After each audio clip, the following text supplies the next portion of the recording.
Margaretha concentrated on bringing forth the correct words. "What is your name, and how came you here?" It had been several months since she'd practiced her English, as that was when her tutor had left. The stranger's face was pale, and he seemed barely able to focus his eyes, those dark blue eyes with their wild intensity. "I do not believe I should tell you." His voice was still weak and hoarse. "I do not want to endanger you, and my name must remain a secret until... But I must not reveal that either." His head lolled to one side, and his eyes fell closed as if he'd lost consciousness again. He seemed almost to be talking to himself as he ended his mumbled speech. She still feared his mind was seriously addled. "What does he say, my lady?" Frau Lena asked. "He says that he doesn't want to tell me his name, that he is in danger, and I believe he said that I would be too if he told me." Margaretha shook her head and frowned. He was mumbling a lot, almost as if he was not conscious of what he was saying. "He is certainly agitated.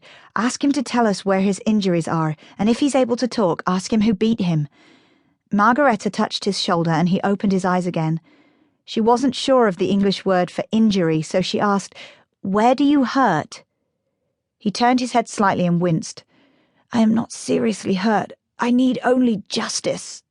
His voice trailed off, but then he finished by saying, "And I shall be perfectly well." Margaretha translated for Frau Lena, who frowned.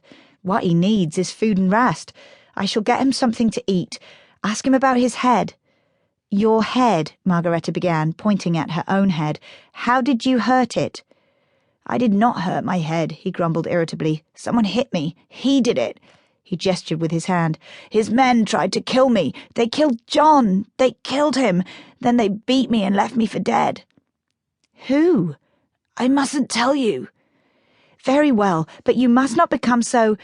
Again, Margaretha couldn't remember the correct English word. "You are too excited, and it is not good for you. You must rest and eat and drink something. Rest." The man closed his eyes, but not as though he was trying to rest, more out of frustration. How could she convince him to be calm and rest? He suddenly sat up and put his feet to the floor. His breath was laboured and he pressed his arm against his middle. No, he mustn't get up." Frau Lena put her hands on his shoulders to stop him, and he collapsed again onto the bed, his eyes closed. Frau Lena pulled his legs back up onto the bed. He lay, pale and limp. After a moment, Margaretha realised he'd passed out. "How unfortunate that his injuries have him so addled," Margaretha whispered. "Perhaps he will recover his senses in a few days," Frau Lena answered. Margaretha set back to work, dabbing at his bloody head wound. Lena leaned over to examine it and said he needed stitches. "But I'm afraid to try and stitch him up. He might wake up and injure himself further. Might he also not injure Frau Lena?" A few minutes later he awakened again, groaning. "Now, will you tell me where you hurt?" Margaretha frowned down at him, wondering if he would try to get up again. What made him so frantic? He only blinked at her. "Where am I?" "You are at Hagenheim Castle." "Thank God." He blinked, then licked his swollen lips. "Who are you?" "I am Margaretha, the oldest daughter of Duke Wilhelm, and this is Frau Lena, our healer." Margaretha indicated the thin, red-haired woman behind her. "You must listen to her and do as she says, for she is trying to help you." "When might I be able to speak to Duke Wilhelm?" Margaretha shook her head at his boldness. "You have not told me who you are." "I do not want to endanger you. I need to speak to your father first." "You are in no condition to have a meeting with the Duke." Margaretha smiled indulgently as she tucked the blanket around him.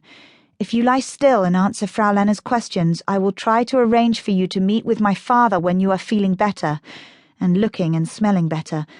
You did not answer my question about where you hurt." His jaw clenched. He seemed to try to take a deep breath, but he winced, then took several shallow breaths. "I am grateful for your help to me, lady. What did you say your name was?" "Though you refuse to tell me yours, I shall tell you mine again. It is Margaretha." "Lady Margaretha, forgive my lack of manners," he said slowly, as he was obviously in pain. "And please tell your healer I am grateful to her as well. But the man who tried to kill me would come after me again if he knew I was still alive. I must bring him to justice."